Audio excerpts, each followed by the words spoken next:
Je m'appelle Bridget Sinclair. J'ai 38 ans. L'année dernière, à Thanksgiving, ma sœur m'a giflé au visage, devant 25 membres de la famille, assez fort pour y laisser l'empreinte de sa main. Et ma mère m'a regardé droit dans les yeux, et a dit « Demande pardon, ou sors d'ici immédiatement ». Mon père n'a pas prononcé un mot. Il s'est simplement dirigé vers la porte d'entrée, l'a ouverte, et s'est tenu là en la tenant, comme si j'étais une étrangère qui s'était attardée trop longtemps.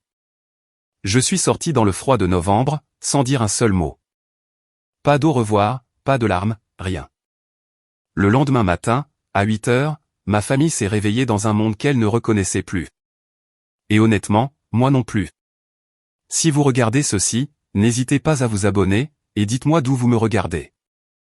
Maintenant, laissez-moi vous ramener à novembre dernier, le mercredi précédent Thanksgiving, lorsque je me suis garé dans l'allée de mes parents, pour la toute dernière fois. Le trajet depuis Hartford, jusqu'à la maison de mes parents à Ridgefield, en Pennsylvanie, prend environ 3 heures, si la circulation sur l'autoroute le permet. J'arrive vers 16 heures. Le coffre est rempli de plateaux repas, que j'ai commandés dans un restaurant près de mon bureau. La dinde, les accompagnements, les desserts, le grand festin. Je paie le repas de Thanksgiving depuis 6 ans d'affilée. Personne ne m'a jamais demandé d'arrêter. La voiture de Vanessa est déjà dans l'allée. Quand je franchis la porte de côté, elle est debout dans la cuisine, en train d'arranger un plateau de fromage, comme si elle animait une chronique à la télévision matinale. Maman est juste derrière elle, en train d'ajuster les ronds de serviette. La voilà, dit maman, en levant à peine les yeux. Mets la nourriture sur le comptoir. Pas de câlin. Pas de « comment s'est passé le trajet ?» Juste des directives. Vanessa m'agite un biscuit sous le nez. Tu es en retard. Je ne suis pas en retard. Je leur avais dit 16 heures. Il est 16h07. Je commence à décharger les plateaux. Et c'est là que j'entends maman parler à tante Colline, dans le salon. Vanessa est là depuis midi. Elle s'occupe de tout pour nous, tu sais. Je regarde autour de moi, dans la cuisine. Les nouveaux plans de travail en quartz, que j'ai payés au printemps dernier. L'éclairage encastré, pour lequel j'ai viré la compte à l'électricien. La porte arrière, avec son panneau en verre. Moi.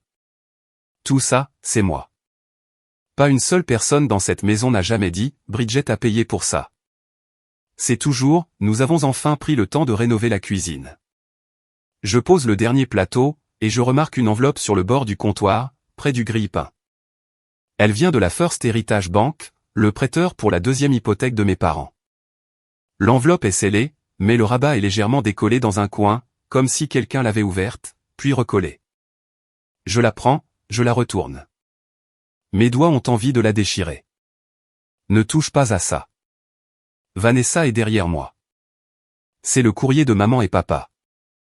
Je la repose, mais je ne l'oublie pas. Je devrais vous parler de grand-mère May. Elle m'a élevé, bien plus que mes propres parents. Et ce n'est pas une exagération. Quand j'avais 6 ans, papa a pris un deuxième service à l'usine, et maman a commencé à nettoyer des maisons le week-end. Vanessa avait 2 ans, c'était encore un bébé. Alors, j'allais chez grand-mère May, chaque matin avant l'école, et chaque après-midi jusqu'à la nuit tombée. Elle m'a appris à tenir un budget, à serrer la main de quelqu'un, à faire la différence entre être gentille et être utilisée. Quand j'avais 22 ans, je me suis assise à côté de son lit d'hôpital, et je lui ai tenu la main. Les moniteurs bipaient selon un rythme lent, que j'entends encore parfois, quand une pièce devient trop silencieuse. Elle m'a regardé avec des yeux lucides, même à la fin, et a dit « Garde les unis, Birdie. Ils ne savent pas comment faire. » J'ai promis. Pendant 16 ans, j'ai tenu cette promesse. J'ai co-signé la deuxième hypothèque sur la maison de mes parents, quand la première ne suffisait pas à couvrir les réparations. 127 000 €. J'ai payé la compte pour le salon de manucure de Vanessa, 40 000 €. J'ai envoyé 1 200 € par mois, pour couvrir le reste à charge médicale de maman, et l'assurance complémentaire de papa, chaque mois, pendant 8 ans. Vous pouvez faire le calcul. C'est plus de 300 000 €. Et je n'ai jamais demandé de reçu, je n'ai jamais demandé de carte de remerciement. Je l'ai fait, parce que grand-mère m'avait demandé de maintenir cette famille unie. Et je pensais que l'argent en était le ciment. Voici le problème. Personne dans ma famille ne sait que j'y pense souvent. Je suis cosignataire de cette deuxième hypothèque. Mon nom figure sur le titre de propriété. C'est écrit là, noir sur blanc, au bureau d'enregistrement du comté. Je ne pensais pas que ce détail avait de l'importance. Cela allait devenir plus important que tout.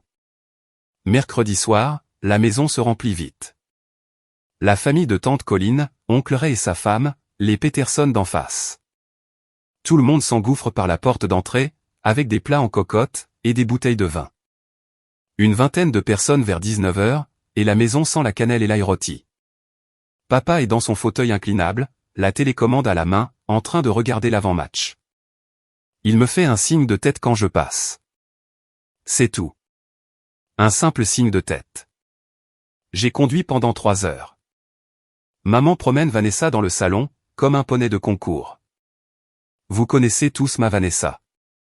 Elle gère sa propre entreprise maintenant. Elle s'en sort si bien. Vanessa sourit, rejette ses cheveux en arrière, et parle à tout le monde de la nouvelle gamme de gel du salon. Elle fait croire qu'elle est en pleine expansion.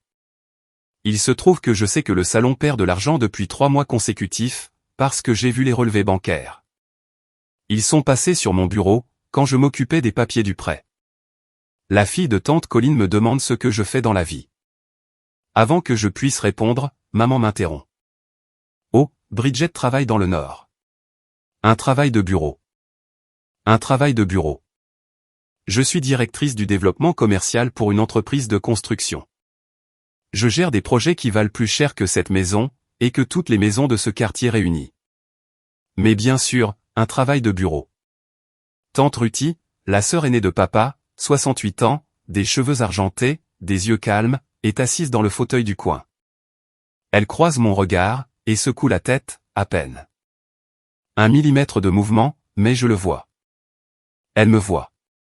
Plus tard, dans le couloir près de la salle de bain, Vanessa m'attrape le bras. Sa poigne est ferme.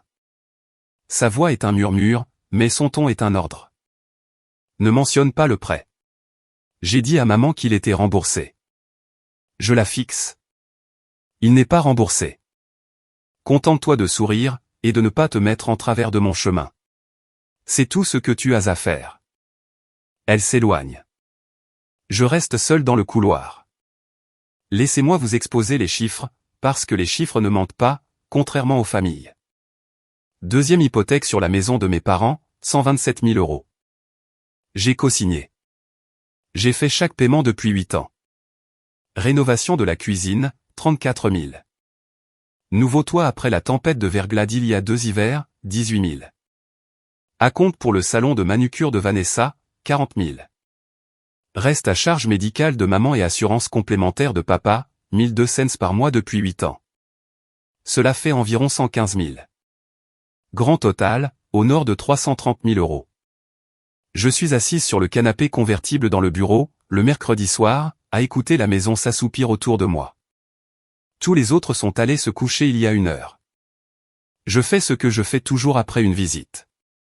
Je tiens le registre mental, en me demandant pourquoi je continue à faire des chèques à des gens, qui me traitent comme un meuble. Je ne l'ai pas fait pour la gratitude. Je l'ai fait pour grand-mère May. Mais voici la partie qui m'empêche de dormir ce soir. Vanessa a dit à maman et papa que l'aide financière venait des économies familiales, une vague cagnotte collective qui n'existe pas. Elle a maquillé mon argent, pour le faire passer pour l'argent de tout le monde. Elle m'a effacé de l'équation, pour pouvoir se tenir dans la cuisine, et s'attribuer le mérite d'une maison dans laquelle elle n'a jamais mis un seul euro. Et mes parents n'ont jamais posé de questions. Pas une seule fois. Parce que poser des questions, ce serait admettre que leur fille cadette n'a rien apporté. Et que leur fille aînée, celle qui est partie, les a maintenus à flot. C'est plus facile de croire aux mensonges. Je me roule sur le côté, et je fixe le mur. Les plaintes sont neuves. Je les ai payées, elles aussi. Quelque part dans cette maison, il y a une enveloppe de la First Heritage Bank, avec des informations que je n'ai pas encore. Et Vanessa ne veut pas que je la voie. Cela devrait tout me dire. Le matin de Thanksgiving. Je suis debout à 6 heures, avant tout le monde. Une vieille habitude. Grand-mère May avait coutume de dire que la personne qui lance le café possède la journée. La cuisine est froide. Une lumière grise filtre à travers la fenêtre. Je remplis la verseuse, j'appuie sur le bouton pour faire couler le café, et je m'appuie contre le comptoir pendant que ça goutte. C'est là que je la revois. L'enveloppe. Au même endroit près du grille-pain. Mais cette fois, elle a été ouverte, le rabat est déchiré net. Et elle n'est plus sur le comptoir. Elle est dans le bac de recyclage, à moitié enfouie sous une boîte de céréales. Je ne devrais pas regarder. Je regarde. Le rabat déchiré est tourné vers le haut. À travers l'ouverture, je peux voir le haut d'un document. En tête en gras, notification de transfert d'acte de propriété. Mon pouce accélère. Je sors mon téléphone. Pas pour documenter quoi que ce soit, juste par réflexe. Comme quand on photographie un accrochage en voiture. Avant même que votre cerveau ne rattrape ce qui s'est passé, je prends une photo de l'entête, juste l'entête. Ensuite, je repousse l'enveloppe sous la boîte de céréales. Transfert de propriété sur un bien que j'ai cosigné. Mes mains tremblent, et ce n'est pas à cause du froid. J'entends des pas dans les escaliers. Je glisse mon téléphone dans ma poche arrière, et j'attrape un économe dans le tiroir. Quand maman entre, je suis debout devant l'évier, avec un sac de 5 livres de pommes de terre russes. Tu es levé tôt, dit-elle. Elle est en peignoir, les cheveux encore épinglés de la veille. Bien. Épluche les pommes de terre. J'ai déjà commencé. Elle ne dit pas merci. Elle ne demande pas comment j'ai dormi. Elle se verse du café, avec la cafetière que j'ai préparée, et traîne les pieds jusqu'à la table, avec les mots croisés d'hier. J'épluche des pommes de terre, et je pense à ce document. Notification de transfert d'acte de propriété. Ça pourrait être la routine, une mise à jour de refinancement, un ajustement fiscal. Ça pourrait n'être rien, mais Vanessa m'a dit de ne pas toucher à cette enveloppe, et Vanessa ne se soucie jamais de rien. J'épluche la dernière pomme de terre, et je la lâche dans la casserole. L'eau éclabousse, puis se calme. Je fixe la peau grise qui s'enroule sous la lame. Si mon nom a été retiré de cet acte, et je ne sais pas s'il l'a été, mais si c'est le cas, alors j'ai payé 127 000 €, pour une maison sur laquelle je n'ai plus aucun droit légal. Ce n'est pas un désaccord. C'est du vol. Mais c'est encore pire. Si Vanessa a mis son nom sur l'acte, et a utilisé la valeur que j'ai bâtie, pour ouvrir une nouvelle ligne de crédit, un prêt sur valeur domiciliaire, ELOC, un deuxième privilège, quoi que ce soit, alors je pourrais être tenu responsable d'une dette que je n'ai pas autorisée. Ma cote de crédit, mon pouvoir d'emprunt, ma réputation professionnelle. Rester silencieuse n'est pas la paix. Rester silencieuse, c'est signer un chèque en blanc. Mais c'est Thanksgiving, et j'entends des gens bouger à l'étage, des portes de voitures claquer dans l'allée. Les Peterson sont en avance. La voix de tante Ruthie dans le couloir, chaleureuse et éraillée. J'avais deux choix. Continuer à éplucher les pommes de terre, ou commencer à éplucher les mensonges.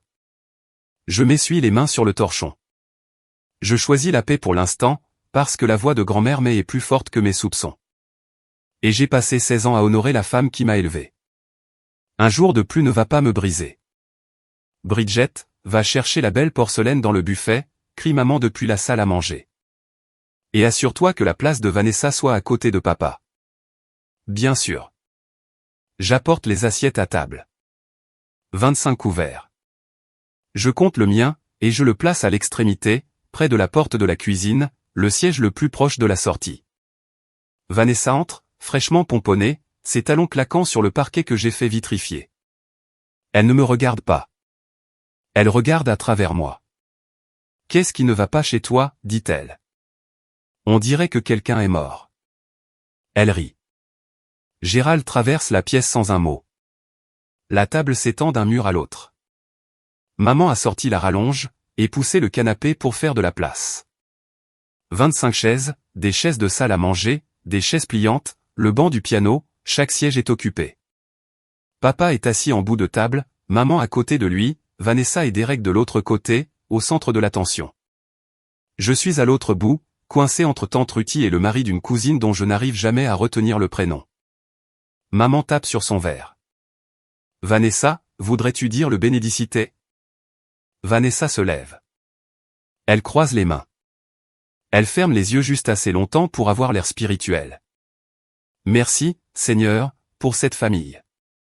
Merci pour maman et papa, et tout ce qu'ils font pour nous. Merci pour Derek, qui reste à mes côtés. Merci pour tout le monde à cette table. Tout le monde. Un mot qui, techniquement, m'inclut, mais fonctionnellement, ne m'inclut pas. Amen, dit la pièce. Je baisse les yeux sur mon assiette. La main de tante Ruthie trouve la mienne sous la table. Elle la serre une fois. La nourriture circule. Plateau de dinde, purée de pommes de terre, sauce au canneberge. Les voix se superposent. Les enfants de quelqu'un ont renversé du jus. Oncle Ray se dispute à propos de la ligne défensive des Eagles.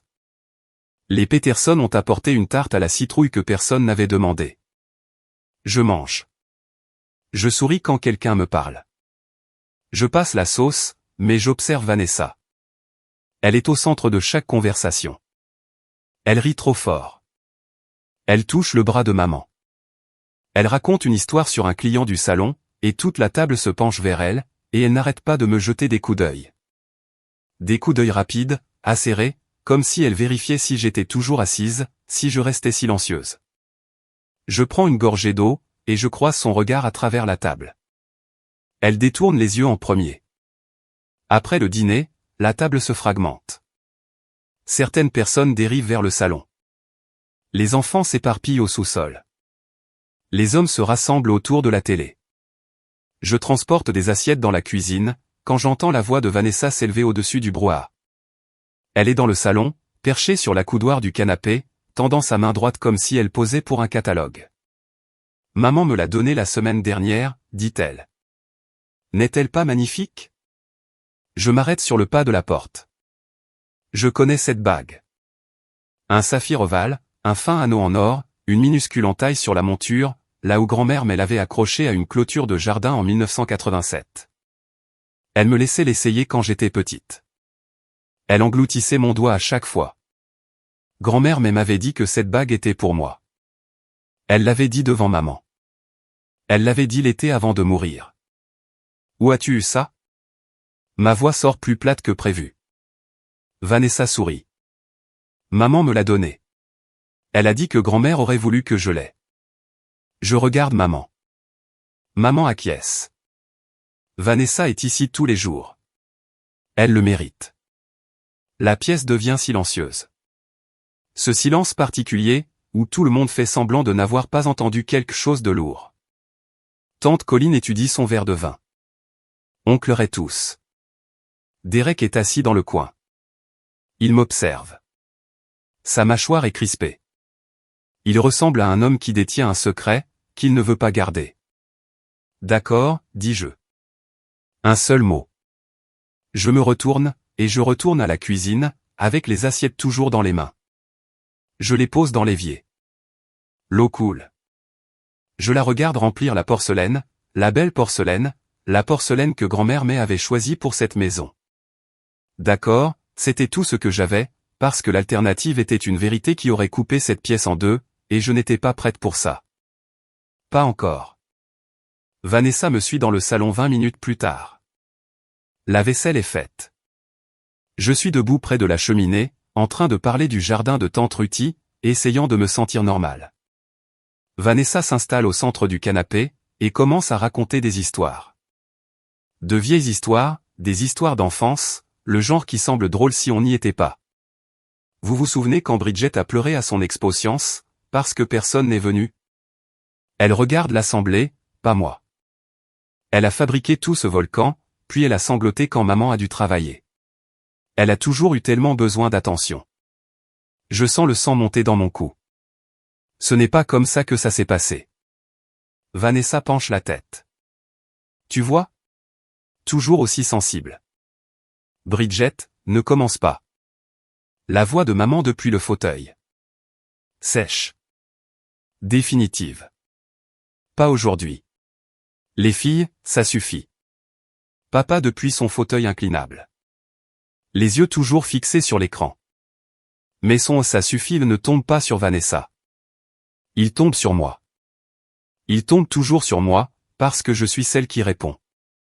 Vanessa n'a jamais à s'arrêter, parce que personne ne lui dit jamais de s'arrêter. Elle continue. Une autre histoire. Une autre révision de l'histoire, où elle est la responsable, et je suis la fragile. La pièce écoute. Quelques personnes rient nerveusement. La plupart regardent leur verre. Puis, elle se penche en avant, la voix douce comme du caramel, et dit « Je veux juste que nous soyons une famille. » Est-ce si difficile pour toi? 25 personnes dans cette pièce. Pas une seule d'entre elles ne m'a entendu. Pas une seule n'a entendu comment le mot « famille » sonnait, venant d'une femme portant la bague de ma grand-mère décédée, tout en étant assise dans une maison que je paie. Tante Ruthie croise mon regard. Elle articule 2 mots en silence. Pas ici. Je serre les dents. J'acquiesce. Mais l'air dans la pièce a changé. Et Vanessa le sait. Je peux le voir à la façon dont elle n'arrête pas de parler. La façon dont les gens parlent, quand ils essaient de noyer quelque chose dont ils ont peur. J'ai besoin d'eau. C'est tout ce dont j'ai besoin. Un verre d'eau, et 2 minutes où personne ne me regarde. Je m'éloigne de la cheminée. Le salon est bondé. Des corps sur chaque chaise, des enfants par terre, des manteaux empilés sur le banc du piano. Le seul chemin vers la cuisine passe entre la table basse et le dos du canapé, où Vanessa tient sa cour. Je me tourne de profil, pour me faufiler. Mon épaule frôle la sienne. Le genre de contact qui se produit 100 fois lors de n'importe quelle réunion de famille. Le genre qu'on ne remarque même pas. Vanessa le remarque. Elle s'immobilise au milieu d'une phrase. Au milieu d'un rire. La pièce le remarque. De la même façon qu'une pièce remarque toujours, quand la personne la plus bruyante arrête de faire du bruit. Elle tourne la tête lentement. Ses yeux se verrouillent sur les miens. Je le vois venir. La façon dont sa mâchoire se crispe. La façon dont sa main droite se soulève de la coudoir. Je vois tout ça. Et mon corps ne bouge pas, parce que mon cerveau refuse de croire ce qui est sur le point de se passer. Pas ici. Pas devant tout le monde. Pas pour un frôlement d'épaule. Mais j'ai tort. La pièce retient son souffle. 25 personnes. Les fourchettes suspendues en l'air. Les conversations coupées net. Même la télé semble plus silencieuse. La main de Vanessa est en l'air. Ses yeux sont noirs et froids. Et je suis planté là, mon verre d'eau oublié, à regarder ma petite sœur armer son bras, dans une pièce pleine de famille. Je voudrais vous dire que j'étais prête, que je l'avais vu venir et que je m'étais préparé. Mais la vérité, c'est que je suis juste resté là. De la même façon que vous vous tenez au bord de quelque chose vers lequel vous tombez depuis toujours, et que vous sentez enfin le sol disparaître. Les 3 secondes suivantes ont tout changé. Je suis là, et je le sens venir. Vous connaissez ce sentiment, quand l'atmosphère de la pièce change, et que vous savez que quelque chose est sur le point d'arriver, mais que vous ne pouvez pas l'arrêter. En ce moment, j'ai besoin que vous cliquiez sur ce bouton d'abonnement, et que vous laissiez un commentaire. Avez-vous déjà été la personne que votre famille blâme, quoi que vous fassiez? Dites-le moi, parce que j'ai besoin de savoir que je ne suis pas la seule. Maintenant, laissez-moi vous raconter ce qui s'est passé ensuite. Mais avant de vous parler de la gifle, et je le ferai dans les moindres détails, j'ai besoin de remonter le temps de 30 minutes, pour vous raconter ce qui s'est passé dans la salle de bain. Après la petite performance de Vanessa avec ses histoires d'enfance, je me suis excusé, j'ai marché dans le couloir, j'ai verrouillé la porte de la salle de bain, et je me suis assise sur le bord de la baignoire avec mon téléphone. Pas pour me cacher, mais pour respirer, et pour vérifier mes emails, parce que c'est ce que je fais quand j'ai besoin de me retrouver. Je travaille. 3 messages non lus. 2 de collègues, des vœux pour les fêtes. Le 3e de Marcus Webb. Marcus est un avocat spécialisé en droit immobilier, avec qui je travaille depuis des années, sur des transactions commerciales. Intelligent, minutieux, le genre d'homme qui utilise des points dans ses SMS, et n'envoie jamais d'émoji. Je lui avais envoyé un email ce matin-là, avant le trajet, avant les pommes de terre, avant tout ça, avec la photo de l'entête du transfert de propriété, que j'avais prise dans le bac de recyclage. Juste une photo avec un message de 2 lignes. Il s'agit de la propriété de mes parents. Je suis cosignataire de la 2e hypothèque. Pouvez-vous examiner cela? Sa réponse, horodatée à 15h47. J'ai reçu votre email concernant la propriété. Il y a quelque chose qui cloche. Appelez-moi lundi. Marcus ne dit jamais il y a quelque chose qui cloche, à moins que le sol ne se dérobe sous vos pieds. J'ai travaillé avec lui sur 12 transactions. Il est mesuré. Précis. S'il est inquiet, je devrais l'être aussi. Un deuxième message envoyé 4 minutes plus tard. Ne signez rien. N'acceptez rien. Appelez-moi lundi. 2 messages. Pas de formule de politesse. Pas de joyeux Thanksgiving, juste des instructions. J'ai fixé l'écran jusqu'à ce que le rétroéclairage s'atténue. Ensuite, je me suis aspergé le visage d'eau, j'ai déverrouillé la porte, et je suis retourné vers le salon. Je ne savais pas ce que Marcus avait trouvé, mais j'en connaissais la forme. Comme on sait qu'une tempête approche, avant même de voir les nuages. On sent la pression chuter. Je fais un pas dans le couloir, et je faillis percuter Derek. Il est debout, seul, appuyé contre le mur en face de la salle de bain, les bras croisés. Sa cravate est desserrée. Son visage ressemble à celui d'un homme qui a débattu avec lui-même, et qui a perdu. Bridget. Sa voix est basse, presque un murmure. Je veux que tu saches que je lui ai dit de ne pas le faire. Je m'arrête. De ne pas faire quoi? Il ouvre la bouche, la referme. Ses yeux dardent vers le salon, où le rire de Vanessa fend le bruit comme une sirène. Derek. La voix de Vanessa, tranchante. Viens ici. Il tressaille vraiment. Puis il me regarde droit dans les yeux, sans ciller, et dit, vérifie simplement ton courrier quand tu rentreras.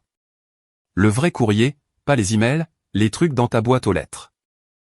Derek, maintenant, dit encore Vanessa. Il se détache du mur, fait une pause. Je suis désolé, dit-il. Puis il disparaît. Disparaissant au coin du salon, où Vanessa l'attend de la même façon qu'un chien attend un écureuil. Je reste planté dans le couloir. Le robinet de la salle de bain goutte derrière moi. Un enfant passe en courant vers le sous-sol, ses baskets crissant sur le parquet. Vérifie ton courrier. Derek sait quelque chose. Et quoi qu'il sache, cela l'a suffisamment effrayé pour m'avertir, mais pas assez pour le dire à voix haute. Cela m'indique 2 choses. L'information est grave, et Vanessa est la raison pour laquelle il ne peut pas la partager. Je sors mon téléphone. Le message de Marcus est toujours à l'écran. Ne signez rien. Et maintenant, Derek, vérifie ton courrier. 2 hommes, 2 avertissements, aucun des 2 n'étant prêt à me donner le tableau complet. Je glisse le téléphone dans ma poche. Mes doigts frôlent le bord de mes clés de voiture. Pour la première fois de la journée, je pense à rentrer chez moi, à monter simplement dans ma voiture et à partir. Mais la voix de grand-mère me retient sur place. 1 heure de plus. Juste une de plus. Maman veut une photo. Bien sûr qu'elle en veut une. Elle en veut une chaque année. Et chaque année, elle l'orchestre comme un metteur en scène de Broadway, travaillant avec des acteurs de théâtre amateurs. Tout le monde près de la cheminée. Gérald au centre. Vanessa, juste ici à côté de moi. Derek derrière Vanessa. Ruthie au bout. Les gens se mettent en place en traînant les pieds. Le feu crépite. L'enfant de quelqu'un pleure au sous-sol. Oncle relève l'appareil photo de son téléphone, et essaie de comprendre le minuteur. Bridget, mets-toi à l'arrière. Je me place derrière la 2e rangée. Je peux voir le sommet du crâne de maman devant moi. Les mèches blondes de Vanessa. Les épaules raides de Derek. Tante Ruthie tend la main en arrière et tire sur ma manche, pour me faire avancer. Viens ici, ma chérie. Tu es cachée. Ruthie, tu caches Vanessa. Maman ne se retourne même pas. Ruthie lâche ma manche. Elle me jette un regard, le genre de regard qui dit, je suis désolé, et je te vois, en même temps. Dites Thanksgiving, crie oncle Ray. L'obturateur clique. Je suis au bord du cadre, à moitié coupé par la bordure. Un pied dedans, un pied dehors. La métaphore parfaite de ma place dans cette famille. Je pense à la dernière photo avec grand-mère May. Noël, il y a 16 ans. Elle se tenait au centre. J'étais blotti sous son bras. Elle sentait la lavande et la cassonade. Sur cette photo, je souris tellement que mes yeux sont presque fermés. J'avais ma place, quelque part dans ce cadre. Plus maintenant. La foule se disperse. Les gens vérifient la photo sur le téléphone de l'oncle Ray. Oh, celle-là est bien. Regardez les enfants devant. Personne ne dit « Où est Bridget ?» Parce que Bridget est à peine visible, et que personne ne remarque ce qu'ils se sont entraînés à ne pas voir. C'était la dernière photo de famille sur laquelle je devais figurer. Je ne le savais pas à ce moment-là, mais avec le recul, le cadre était déjà brisé. Maintenant, vous êtes à jour. Je me tiens dans l'espace entre la table basse et le canapé. Mon épaule vient de frôler celle de Vanessa. Un contact insignifiant, le genre de contact qui arrive quand 25 personnes partagent 110 mètres carrés de salon. La main de Vanessa entre en contact avec mon visage avant même que je n'ai terminé ma respiration. Le son est plus sec que ce à quoi je m'attendais. Pas un bruit sourd, un claquement. Paume ouverte, plein élan, droit sur ma joue gauche. Ma tête bascule sur le côté. Mon oreille bourdonne. Je sens un goût métallique au coin de ma lèvre. Tu es aveugle ou juste stupide? Sa voix remplit la pièce, comme un détecteur de fumée. Aiguë, perçante. Chaque syllabe transformée en arme. La pièce se fige. Je veux dire, elle se fige totalement. La bouteille de bière de l'oncle Ray s'arrête à mi-chemin de sa bouche. La main de tante Colline couvre les yeux de sa fille. Un enfant près de la télé fait tomber un crayon. La chaudière se met en route, et son bruit est assourdissant, parce que tout le reste s'est arrêté. Je redresse la tête. Je sens la chaleur s'étendre sur ma pommette. Mon œil gauche pleure, ce ne sont pas des larmes, juste le réflexe corporel d'avoir été frappé. Je les chasse en clignant des yeux. Je regarde Vanessa. Sa poitrine se soulève. Sa main est toujours levée, non pas pour frapper à nouveau, mais parce qu'elle n'a pas encore décidé quoi en faire. Ses yeux sont écarquillés, pas de regret, mais d'adrénaline. 25 personnes ont vu ça. Pas une seule d'entre elles ne parle. Le silence est si lourd. Je peux entendre la glace s'installer dans le verre de quelqu'un à l'autre bout de la pièce. Je peux entendre l'horloge sur le manteau de la cheminée. Je peux entendre mon propre rythme cardiaque, sourd et lent, comme s'il pompait de la boue. Je reste là. Je ne lève pas la main. Je ne recule pas. Je ne dis pas un mot. Parce que la prochaine voix qui brisera ce silence, me dira tout ce que j'ai besoin de savoir sur ma famille. Maman bouge en premier. Elle traverse la pièce en 3 enjambées. Je pense, pendant une seconde stupide et pleine d'espoir, qu'elle vient vers moi, qu'elle a vu sa fille se faire gifler, et qu'elle va faire ce que les mères sont censées faire. Elle s'arrête devant moi, me regarde de haut en bas. Sa bouche est une ligne fine.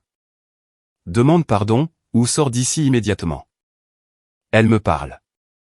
Les mots frappent plus fort que la gifle.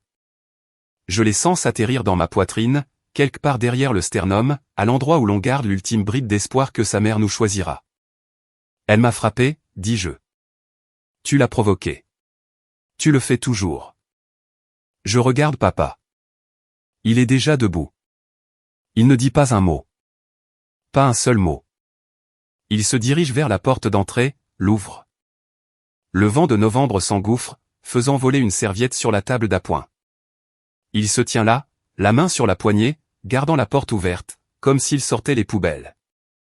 Gérald, pour l'amour de Dieu, lance tante Ruthie depuis le coin. Papa ne la regarde pas. Il ne me regarde pas. Il regarde le sol. Vanessa est sur le canapé maintenant. Ses yeux sont humides. Sa lèvre inférieure tremble parfaitement, exactement comme elle le fait toujours quand elle a besoin d'être la victime. Elle m'est rentrée dedans exprès, murmure-t-elle, juste assez fort pour que la pièce l'entende. Maman se retourne vers moi. C'est ma maison. Présente tes excuses à ta sœur. Je regarde la porte ouverte. La lumière du porche est allumée. Je peux voir l'allée, ma voiture, la route qui mène à l'autoroute, les 3 heures de route jusqu'à Hartford. Je regarde la pièce, 25 visages, certains horrifiés, d'autres mal à l'aise, aucun d'entre eux ne faisant un pas en avant. La porte est ouverte. Le choix est fait. Pas par moi, par eux. Je ramasse mon manteau sur la chaise près de la fenêtre. Je prends mes clés au crochet près de la porte. Je ne me précipite pas. Je ne trébuche pas. Je marche comme si je quittais une salle de conférence, après une réunion qui a duré trop longtemps. Tante Ruthie se lève. Papa la coupe net avec un regard. Pas un mot, juste un regard, et elle se rassied. Son visage est rouge. Ses mains tremblent. Je passe devant papa à la porte. Il la tient toujours. Ses jointures sont blanches sur la poignée. Je m'arrête juste un instant, assez près pour sentir l'après-rasage qu'il porte depuis que j'ai 5 ans. Il ne lève pas les yeux. Je fais un pas sur le porche. Le froid frappe mon visage. La même joue que Vanessa a frappé. Ça pique d'une autre manière, une manière plus pure. Derrière moi, la porte se ferme. J'entends le pêne dormant tourner. Clic. Je marche jusqu'à ma voiture. Le gravier crisse. L'allée est pleine. Cette voiture, peut-être 8. La mienne est à la fin, près de la route, parce que j'étais la dernière arrivée. C'est de circonstance. Je m'assois sur le siège conducteur. Je ne démarre pas le moteur. Je pose mes mains sur le volant, à 10h10. Je regarde la maison. Les fenêtres brillent d'une lueur chaude et jaune. Je peux voir des formes bouger derrière les rideaux. 1 minute, 2 minutes, 3 minutes. Je démarre la voiture, je recule, je tourne à gauche sur la route de Comté. La maison rétrécit dans le rétroviseur, puis disparaît derrière la ligne d'arbres. 3 heures jusqu'à Hartford. Je n'allume pas la radio. Je n'appelle personne. Je ne pleure pas. Je me contente de conduire. Et les lignes sur la route défilent les unes après les autres. Et l'obscurité remplit le pare-brise. Et quelque part après Scranton, mon téléphone vibre. Tante Ruthie. Je suis tellement désolé, ma chérie. C'était mal. Tout ça. Je le lis à un feu rouge. Je ne réponds pas. Pas encore. Je me gare dans mon complexe d'appartements à 23h14. Le parking est calme. Un chat se faufile sous une benne à ordures. L'air sent les feuilles gelées. Je reste assise dans la voiture un moment, le moteur éteint, à fixer la porte de mon immeuble. Puis, je me souviens de ce que Derek a dit.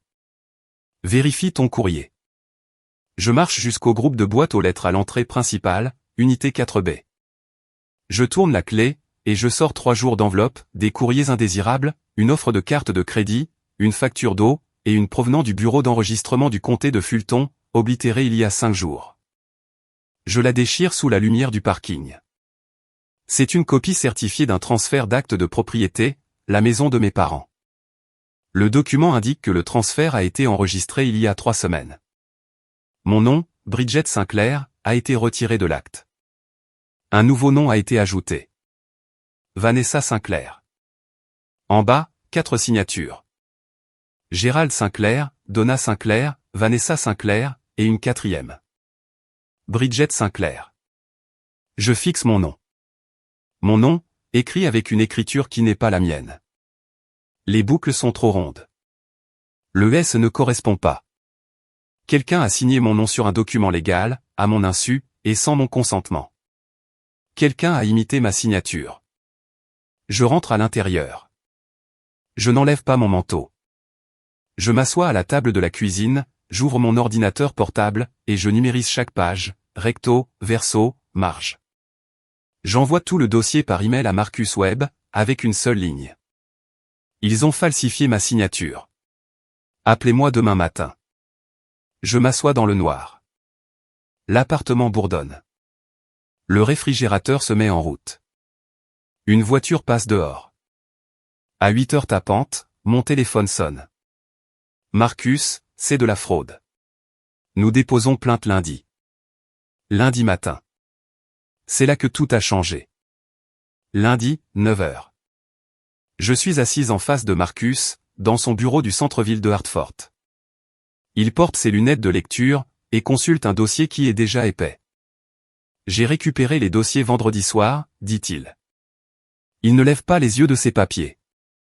Votre nom figurait sur l'acte original en tant que co-signataire, lors de l'enregistrement de la deuxième hypothèque, il y a 8 ans. Il y a 3 semaines, un nouvel acte a été déposé, vous retirant et ajoutant Vanessa Sinclair en tant que copropriétaire.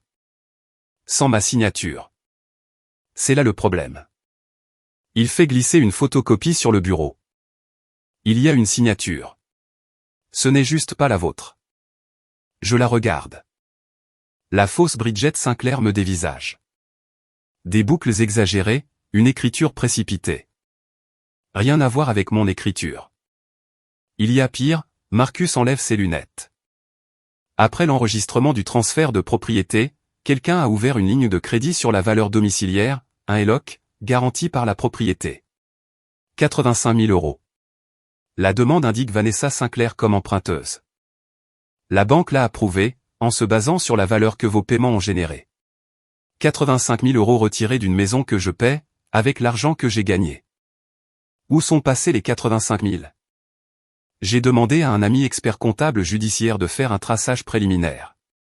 La majeure partie est allée sur un compte professionnel, au nom du salon de manucure de Vanessa. Le reste a servi à rembourser des dettes de carte de crédit personnel, à son nom. Je m'adosse à ma chaise. Le siège grince. Par la fenêtre, la circulation de Hartford avance au ralenti dans une froide matinée de décembre. Marcus, à quoi avons-nous affaire? Il croise les mains sur le bureau. Faux et usage de faux, fraude immobilière, et potentiellement des délits liés à l'usurpation d'identité, si elle a utilisé vos informations personnelles sur la demande. Dans cet état, la falsification d'un acte enregistré est un crime. Votre sœur a falsifié votre signature sur un document légal, dit-il. C'est un crime. Le mot plane dans la pièce, comme une assiette qui tombe. J'acquiesce. Que fait-on? Marcus rédige 3 lettres de mise en demeure avant le déjeuner. Une pour Vanessa Sinclair, une pour Gérald et Donna Sinclair, une pour la banque qui a approuvé le prêt. Le langage est propre, direct, et dévastateur. Il exige le gel immédiat de la ligne de crédit, le rétablissement de l'acte de propriété original à mon nom, une comptabilité complète de tous les fonds retirés, et signale qu'une plainte pénale sera déposée si l'on n'y donne pas suite dans les 15 jours. 15 jours, dit Marcus. C'est généreux. Pendant qu'il imprime les lettres, je sors mon téléphone. J'ouvre mon application bancaire. Pendant 8 ans, j'ai mis en place des virements automatiques. 1200 par mois sur le compte joint de mes parents. Le paiement mensuel pour la deuxième hypothèque. Un virement trimestriel sur le compte professionnel du salon. Je les annule tous. Absolument tous. Cela prend 4 minutes. 8 ans de soutien financier effacé, en 6 tapotements sur un écran. Marcus m'observe de l'autre côté du bureau. Vous êtes sûr? Ils ont falsifié mon nom, et volé mes capitaux propres. Je ne finance pas ça. Il acquiesce. Une fois que nous déposons la plainte auprès du bureau d'enregistrement, le transfert de propriété est signalé. Une notification de litige, lit pendant, est placée sur la propriété. C'est un avis public d'un litige juridique. Personne ne peut vendre, transférer ou refinancer avant que ce ne soit résolu. Mes parents vont-ils faire face à des accusations? Marcus se penche en arrière. Ils ont signé l'acte sous leur propre nom. S'ils prétendent qu'ils ne savaient pas pour la signature falsifiée, ils devront prouver que Vanessa les a induits en erreur. Quoi qu'il en soit, quelqu'un a des ennuis avec la justice. Je fixe les lettres sur son bureau, 3 enveloppes, 3 relations dynamitées avec 12 pages de jargon juridique. Je ne punis personne, dis-je. Je me protège. Marcus glisse les enveloppes dans une pochette FedEx. C'est exactement ce que vous faites. Nous nous serrons la main. Je retourne à mon appartement. Mon téléphone est silencieux pour la première fois depuis des mois. Il ne le restera pas longtemps. Mercredi, 5 jours après Thanksgiving. Mon téléphone sonne à 7h42. Maman. Je manque de ne pas répondre, mais j'attendais cet appel comme on attend des résultats d'analyse, voulant savoir, redoutant de savoir. Bridget, il y a un problème avec la banque. Sa voix est tendue, pas encore en colère, confuse. Le paiement n'est pas passé ce mois-ci. Il n'y a pas d'erreur, maman. Je l'ai annulé. Silence. Le genre de silence qui a du poids. J'entends l'horloge de la cuisine faire tic-tac à travers le téléphone. J'entends papa respirer quelque part à proximité. Comment ça, tu l'as annulé? Sa voix monte dans les aigus. Je ne paie plus pour une maison qui ne m'appartient plus. De quoi parles-tu? C'est ta famille. Une famille qui a falsifié ma signature et volé mes capitaux propres. Vous aurez des nouvelles de mon avocat. Le silence se brise. La voix de maman craque, comme la glace sur un étang. Espèce d'ingrate. Après tout ce que nous avons. Tout ce que vous avez quoi? Maman, cite-moi une seule chose. Elle ne peut pas. La pause s'éternise. J'entends son souffle se bloquer. Puis papa prend le téléphone. Sa voix est basse et fatiguée. Comme elle l'est toujours, quand il a été enrôlé dans une bataille qu'il préférerait regarder depuis son fauteuil. Bridget, ne fais pas ça à ta mère. Je ne lui ai rien fait, papa. Vérifie qui est le coupable. Je raccroche.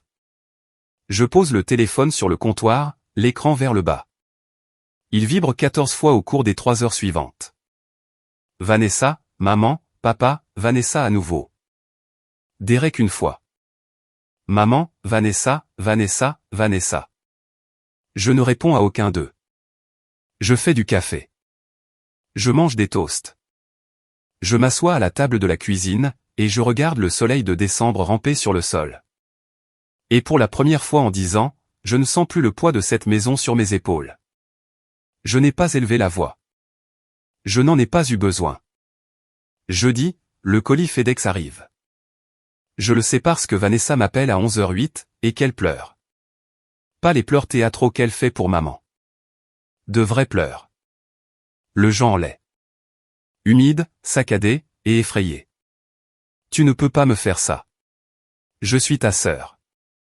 Tu as imité ma signature sur un document légal. Ce n'est pas une affaire de famille, Vanessa. C'est un crime. Maman et papa m'ont dit de le faire. Ils ont dit que tu t'en ficherais. Je ferme les yeux. Voilà. Le transfert de culpabilité. La même tactique qu'elle utilise depuis que nous sommes enfants.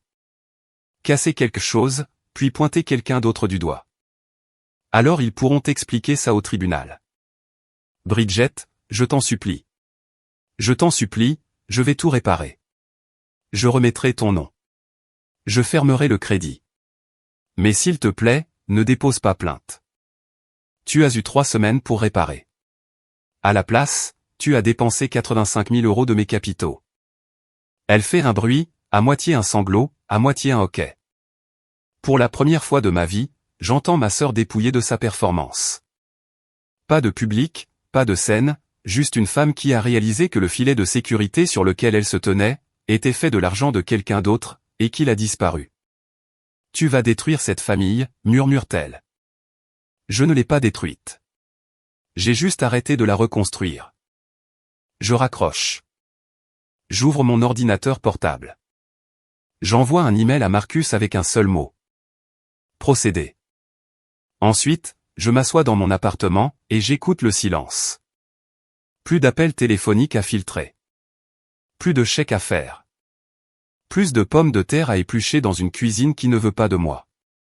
Le silence est étrange. Il n'est pas paisible. Pas encore.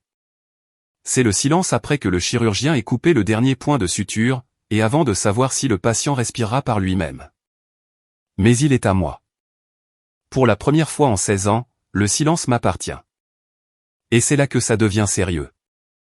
Parce que tout ce que je viens de vous dire, ce n'était que le début. Si cette histoire résonne en vous, si vous avez déjà été celui ou celle qui maintient tout ensemble, pendant que tout le monde s'en attribue le mérite, laissez un commentaire tout de suite. Racontez-moi votre histoire. Et si vous ne vous êtes pas encore abonné, c'est le moment, parce que ce qui se passe ensuite est la partie que personne n'avait prévue. Lundi, une semaine après Thanksgiving, Marcus dépose la plainte officielle au bureau d'enregistrement du comté de Fulton. Il ne se précipite pas. Il ne fait pas d'esbrouf. Il entre dans le bureau à 9h avec un dossier beige, des copies de l'acte original portant mon nom, le transfert d'actes frauduleux avec la signature falsifiée, des relevés bancaires prouvant 8 ans de paiements hypothécaires depuis mon compte. Et une déclaration sous serment notariée de ma part, confirmant que je n'ai jamais autorisé le transfert. À midi, le comté place une notification de litige sur la propriété. Cela signifie que la maison est signalée dans le registre public. Personne ne peut la vendre. Personne ne peut la refinancer. Personne ne peut tirer une autre ligne de crédit dessus. La propriété est gelée jusqu'à la résolution du conflit. Marcus envoie également une mise en demeure officielle à la banque qui a approuvé le crédit. Selon les réglementations fédérales sur les prêts, un prêteur doit vérifier l'identité et le consentement de toutes les parties sur un acte de propriété, avant d'émettre une ligne de crédit garantie. Ils ne l'ont pas fait. Ils ont approuvé 85 000 € sur la base d'une signature falsifiée. Le bureau de conformité de la banque répond dans les 4 heures. Le prêt est suspendu. Vanessa ne peut plus retirer de fonds. Marcus m'appelle à 15 heures. Le comté vient de geler l'acte de propriété. Votre sœur ne peut plus toucher à cette maison. Je suis assise dans mon bureau. À travers la paroi de verre, je peux voir mon équipe travailler sur un appel d'offres pour une nouvelle aile d'hôpital. Une vie normale. Un vrai travail. Le genre de travail où l'on construit des choses, au lieu de les regarder se faire voler. Que se passe-t-il ensuite, je demande. Nous leur avons donné 15 jours pour se plier à la mise en demeure. S'ils restaurent l'acte et ferment le crédit, l'affaire reste au civil. S'ils ne le font pas, nous passons au pénal. 15 jours. 2 semaines et 1 jour. Je remercie Marcus. Je raccroche. Je retourne à mes plans. Le compte à rebours commence. Les dominos commencent à tomber. Au 3e jour. Vanessa utilisait le prêt pour couvrir les frais d'exploitation de son salon, loyer, fourniture, salaire de 3 employés. Elle n'empruntait pas seulement sur la maison. Elle respirait à travers elle. La ligne de crédit était la seule chose qui gardait les portes ouvertes. Quand la banque a gelé le compte, l'argent s'est arrêté. Aucun avertissement, aucun délai de grâce, juste un compte mort, et un propriétaire qui voulait 12 000 € avant le 10 du mois. Elle ne pouvait pas payer. Bien sûr qu'elle ne le pouvait pas. Elle gérait le salon à perte depuis plus d'1 an. La gamme de gel, les projets d'expansion, les histoires qu'elle racontait à la table de Thanksgiving. De la fiction, tout ça. Le salon était un navire en train de couler, et le prêt était la pompe de cale. Le propriétaire a placardé un avis de 10 jours sur la porte du salon. Payer ou vider les lieux. Je sais tout cela parce que Derek m'a envoyé un SMS. Un long message, envoyé à 2 heures du matin, plein de fautes de frappe et d'épuisement. Elle a utilisé le crédit pour tout. Le loyer, les cartes de crédit, tout. Elle m'a dit que c'était couvert. Je lui avais dit de ne pas faire ce truc avec l'acte de propriété. Elle a dit que si je disais quoi que ce soit, elle dirait à tes parents que je l'avais trompé. Je ne l'ai pas trompé. Je n'ai juste pas lutté assez fort.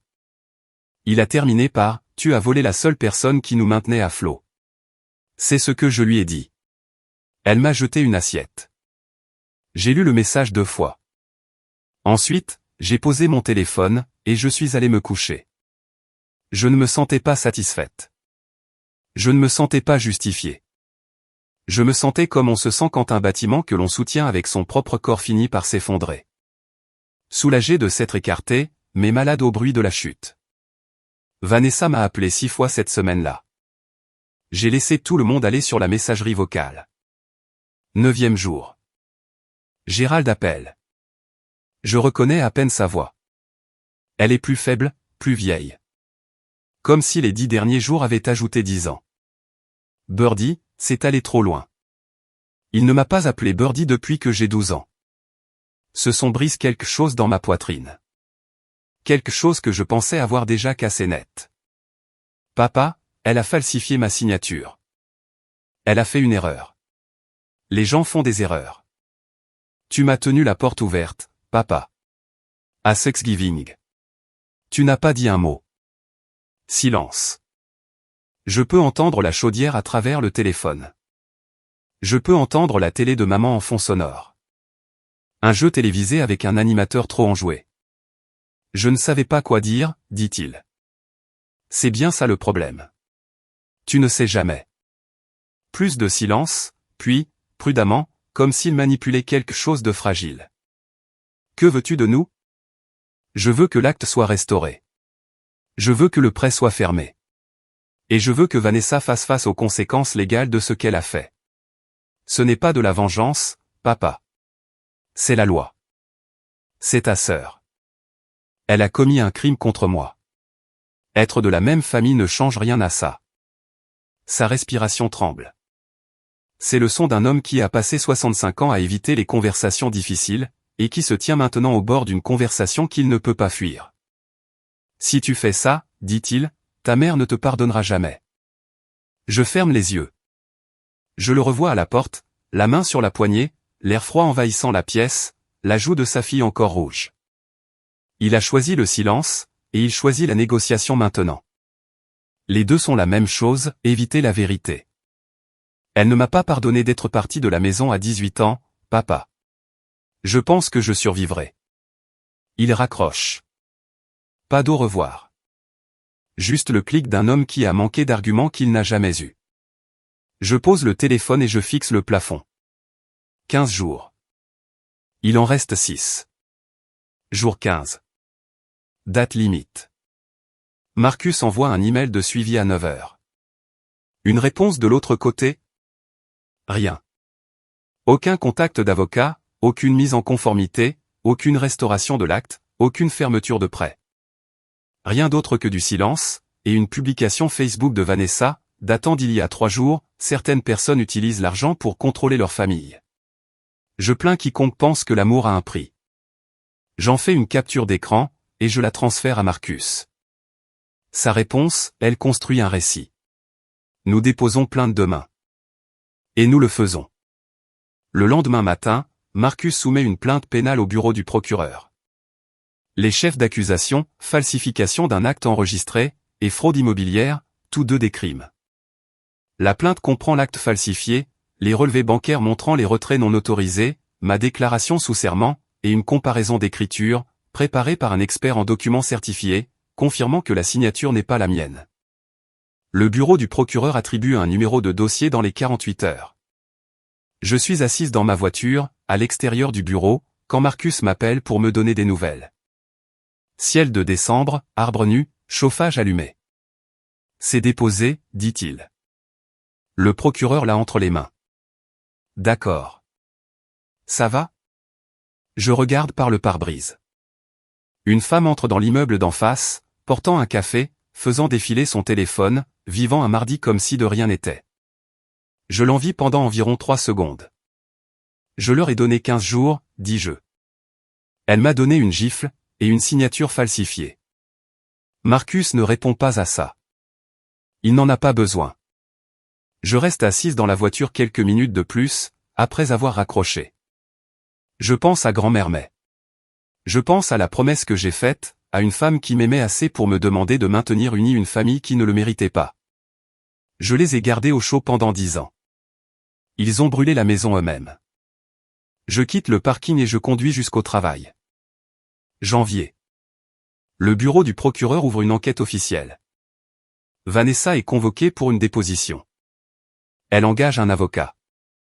Je ne sais pas comment elle le paie, et je ne pose pas la question. Peut-être des REC, peut-être une carte de crédit. Peut-être que maman a mis quelque chose en gage. Ce n'est plus mon problème. Le salon a disparu. Le propriétaire a changé les serrures le 22 décembre. 3 employés ont perdu leur emploi 2 jours avant Noël. Vanessa a publié une story Instagram larmoyante, blâmant des circonstances financières imprévues, ce qui est une façon créative d'épeler « J'ai volé les capitaux de ma sœur et ça m'a rattrapé ». Derek déménage. Il m'envoie un seul SMS. J'aurais dû dire quelque chose plus tôt. Je suis désolé. Je le crois. Désolé et ne remonte pas le temps, mais au moins, il l'a dit. Sur les réseaux sociaux, Vanessa fait ce que Vanessa fait de mieux. Elle se met en scène. Être attaquée par sa propre famille pendant les fêtes est une douleur dont personne ne parle. Certaines personnes ne supportent pas de voir les autres heureux. La famille devrait être une question d'amour, pas d'avocat. Elle ne mentionne jamais la falsification. Elle ne mentionne jamais le prêt. Elle ne mentionne jamais mon nom, mais tante Ruthie le fait. Sous l'un des messages de Vanessa, celui où il est question que la famille soit une question d'amour, Ruti écrit un seul commentaire. Peut-être pourrais-tu raconter toute l'histoire, Vanessa. Toute l'histoire. Vanessa le supprime en 10 minutes, mais les captures d'écran voyagent. Ruti me dit plus tard que 3 proches lui ont envoyé un SMS, pour lui demander ce qu'elle voulait dire. Elle leur a dit la vérité, simplement, sans drame. Derek confirme le reste. Discrètement, par l'intermédiaire de son propre avocat, il fournit une chaîne de SMS entre lui et Vanessa. Des messages où elle discutait du transfert de propriété, de la signature falsifiée, et de son plan pour ouvrir la ligne de crédit avant que quiconque ne le remarque. Il ne le fait pas pour moi. Il le fait parce que Vanessa a menacé de mentir à son sujet, et qu'il préfère dire la vérité en premier. Les murs se referment lentement, légalement, complètement. Février. Maman m'appelle une dernière fois. Je prépare le dîner. Des pâtes, du pain à l'ail, un verre de vin. Le téléphone sonne, et quand je vois maman sur l'écran, je pose la spatule et je réponds. Je ne sais pas pourquoi. Peut-être parce que sa voix, quand elle parle, est différente. Pas autoritaire, pas tranchante, petite. Je ne savais pas pour la signature, Bridget. Je te le jure. Mais tu savais que je payais pour la maison. Et tu as dit à tout le monde que c'était Vanessa. Silence. Je peux l'entendre respirer. Ça ressemble à la respiration d'une femme qui vient de monter un escalier, qu'elle ne savait pas devoir monter. Je voulais juste la garder près de moi, dit maman. Elle est la seule qui est restée. Je suis resté aussi, maman. Je suis resté pendant 10 ans. Tu ne m'as juste pas vu, parce que je n'habitais pas dans ton code postal. Elle pleure. De vrais pleurs. Le genre qui ne se joue pas. Le genre qui coule tout seul, parce qu'il n'y a plus de place pour les retenir. Je l'écoute. Je ne la réconforte pas. Je ne dis pas que tout va bien, parce que tout ne va pas bien. Mais je ne retourne pas le couteau dans la plaie non plus. La cruauté ne sert à rien. La cruauté, c'est ce qu'ils m'ont fait. J'espère que tu t'en sortiras, maman. Mais je ne peux plus être celle qui répare tout. Bridget, prends soin de toi. Je raccroche. Je retourne à la cuisinière. Les pâtes sont légèrement trop cuites. Je mange seul à la table de la cuisine. L'appartement est calme. Le radiateur cliquette. Quelque part en Pennsylvanie, ma mère est assise dans une maison qu'elle pourrait perdre. Réalisant que la fille qu'elle a rejetée pendant 20 ans, était la seule qui gardait la lumière allumée. Et que la fille qu'elle a gardée près d'elle, était celle qui a mis le feu. Je lave mon assiette. Je vais me coucher. Je dors mieux que je ne l'ai fait depuis des mois. Mars. Tante Ruti vient me rendre visite. Elle apporte des nouvelles, et une casserole. Ton père s'assoit sur le porche tous les matins maintenant, dit-elle, s'installant sur la chaise de ma cuisine avec une tasse de décaféiné. Peu importe le temps. Pluie, gel, ça n'a pas d'importance. Il reste assis là, et fixe la route. Il a toujours été silencieux. C'est différent, ma chérie. Je lui ai demandé à quoi il pensait. Il a dit, j'ai tenu la porte ouverte. Je l'ai tenue ouverte pour qu'elle parte. Je pose ma tasse. Le café ondule. Ruti fouille dans son sac, et en sort une enveloppe. Il m'a demandé de te l'apporter. Il l'a écrite à la main. Ça lui a pris 3 jours. Je prends l'enveloppe. Mon nom est sur le devant. Birdie, avec l'écriture soignée et carrée de papa. L'homme qui ne dit jamais ce qu'il ressent, y a quand même mis un timbre. Je l'ouvre plus tard, après le départ de Ruti. Il y a une page. De l'encre bleue sur du papier ligné. Le genre qu'il arracherait d'un bloc-notes juridique. Il écrit qu'il est désolé, qu'il a toujours su que j'étais la personne sur qui on pouvait compter. Celle qui maintenait les choses ensemble, mais qu'il ne l'avait jamais dit, parce qu'il pensait que je n'avais pas besoin de l'entendre. Il écrit qu'il avait tort, que tout le monde a besoin de l'entendre. Il écrit que la nuit où je suis parti, il est resté à cette porte pendant 10 minutes après mon départ, à fixer l'allée, et qu'il a su qu'il avait fait une erreur, qu'il ne pouvait pas annuler avec une phrase. En bas, tu méritais mieux de ma part. Je ne sais pas si je peux te le donner maintenant, mais je sais que j'aurais dû te le donner à ce moment-là. À l'intérieur de l'enveloppe, enveloppée dans un mouchoir en papier, la bague en saphir de grand-mère May. Il l'a reprise à Vanessa. Je tiens la bague dans ma paume. Elle ne pèse presque rien. Elle pèse tout. Je la mets dans le tiroir de ma table de chevet. Je ne réponds pas. Pas encore. Les petites villes ont la mémoire longue, et les clôtures basses. Lorsque la notification de litige a été inscrite au registre public, elle est devenue consultable. Les dossiers du comté sont en ligne, dans le comté de Fulton. N'importe qui peut les consulter. Et dans une ville où tout le monde sait quelle famille conduit quel camion, et qui doit quoi à qui, un signalement juridique sur la propriété des Sinclair, fait la une sans jamais passer par le journal. Tante Ruthie me dit que les murmures ont commencé à l'église. Quelqu'un du bureau du comté l'a mentionné à quelqu'un d'autre, qui l'a mentionné à l'organiste, qui l'a mentionné à l'amie de maman, Linda. Tout va bien avec la maison, a demandé Linda à maman après l'office du dimanche. Maman n'a pas répondu. Elle a pris son sac, et a quitté la salle paroissiale sans manger. L'histoire s'assemble d'elle-même. Les gens se souviennent de choses. Ils se souviennent que Bridget a payé pour le nouveau toit. Ils se souviennent du nom de Bridget sur le chèque de l'entrepreneur pour la cuisine. Ils se souviennent de Vanessa se vantant du salon, pendant que Bridget était assise en silence au bout de la table. Nous nous sommes toujours demandé comment ils avaient pu se payer cette nouvelle cuisine, a dit un voisin à Ruthie. Maintenant, nous savons. Le récit de Vanessa, les publications Instagram, sa posture de victime, tout s'effrite face au registre du comté, et à la mémoire de la communauté. On peut supprimer un commentaire Facebook, mais on ne peut pas supprimer un litige enregistré. On peut pleurer sur les réseaux sociaux, mais on ne peut pas pleurer face à un document public. La ville ne prend pas parti. Pas exactement. Les petites villes le font rarement. Mais ils arrêtent de demander à Vanessa comment va le salon. Ils arrêtent de dire à Donna quelle famille merveilleuse elle a. Ils s'arrêtent, tout simplement. Et dans un endroit où l'attention est une monnaie, le silence est une banqueroute. Maman arrête d'aller à l'église. Vanessa arrête de poster. Gérald continue de s'asseoir sur le porche, et à 3 heures de là, à Hartford, je vais travailler tous les matins, et je rentre dans un appartement qui est calme, petit, et entièrement à moi. Mais 6 mois depuis Thanksgiving. L'acte de propriété a été restauré. Mon nom est de retour, non pas parce que je veux être propriétaire, mais parce que la fraude devait être annulée, avant que quoi que ce soit d'autre puisse avancer. Une fois que c'est réglé, je vends ma part à mes parents pour 1 euro. Marcus dépose les papiers un mardi après-midi. Vous êtes sûr de ça, demande-t-il, le stylo suspendu. Je ne veux pas de cette maison. Je veux en sortir. 1 euro. Pas parce que ma part ne vaut rien. Elle vaut des dizaines de milliers d'euros, mais parce que j'en ai fini de payer pour une place à une table qui n'a jamais été dressée pour moi. Ce euro est un point à la fin d'une très longue phrase. Vanessa accepte l'accord de plaider coupable en avril. Le procureur propose une mise à l'épreuve, 2 ans sous surveillance, plus la restitution intégrale des 85 000 euros tirés du prêt. Elle n'a pas l'argent.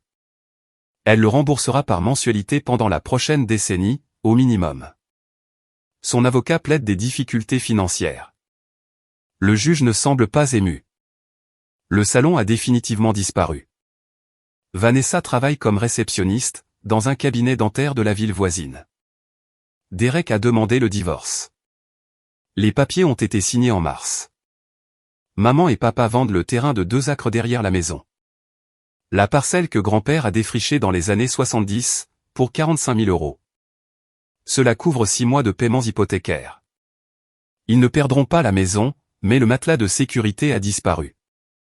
La vie qu'ils avaient construite sur mon travail a rétréci pour s'adapter à l'espace qu'ils peuvent réellement s'offrir. Je ne les contacte pas directement. Tout passe par tante Ruthie. Parfois, je passe devant la sortie de Ridgefield sur l'autoroute, en route vers des chantiers dans le centre de la Pennsylvanie. Je ne la prends pas. Pas encore. Mais je ne ferme pas les yeux non plus quand je passe devant. C'est un samedi soir. Mais, tard. L'appartement est calme. J'ouvre le tiroir de ma table de chevet.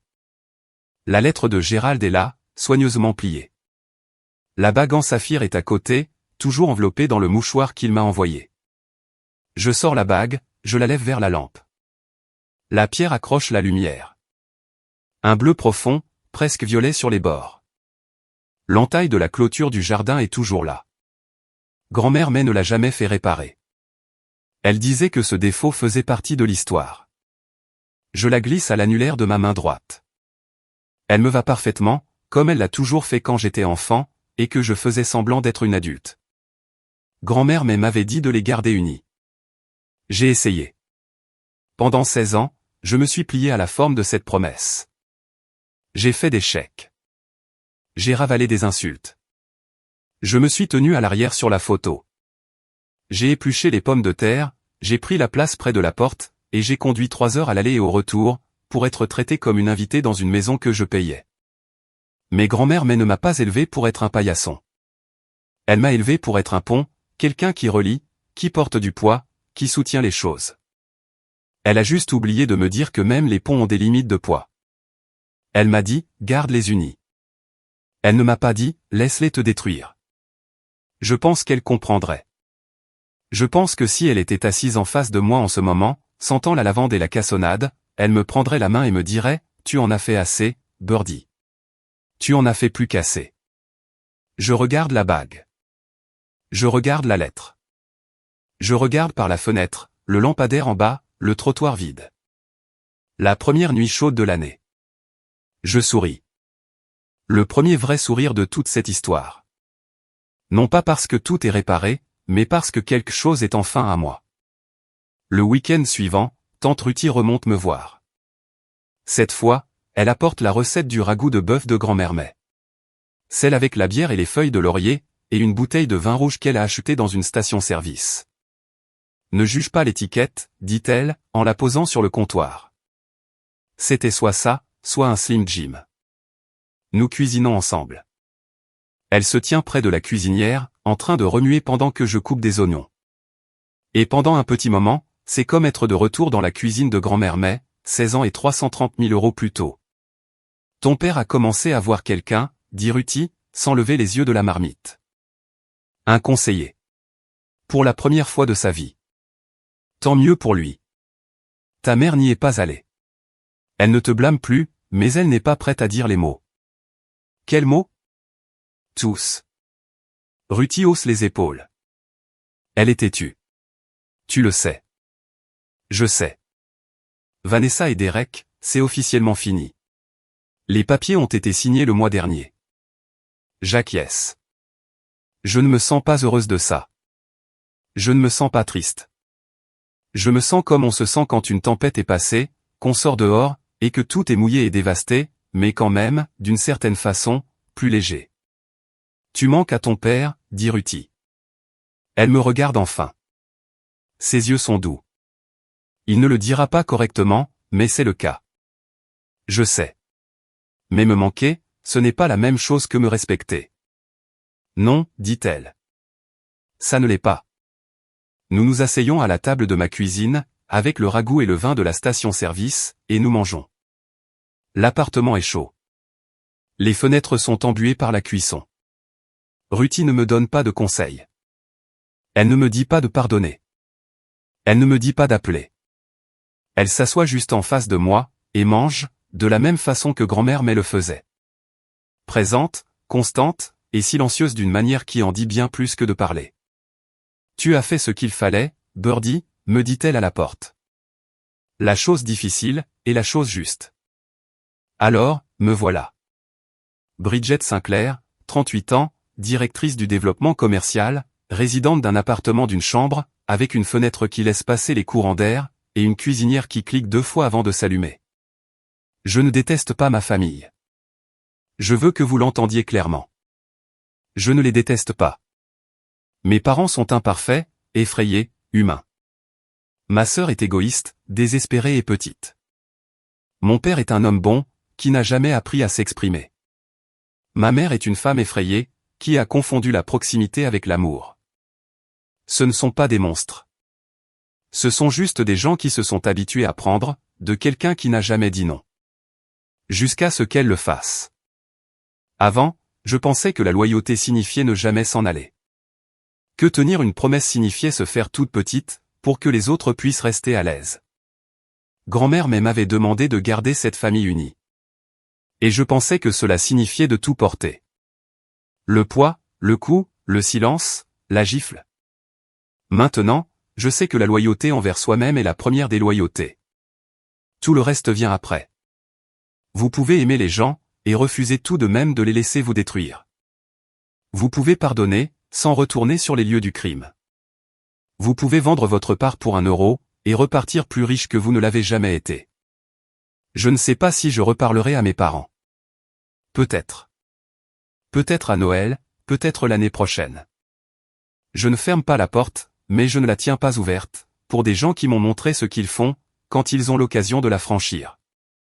Parfois, la chose la plus forte que vous puissiez faire n'est pas de vous battre. Ce n'est pas de crier.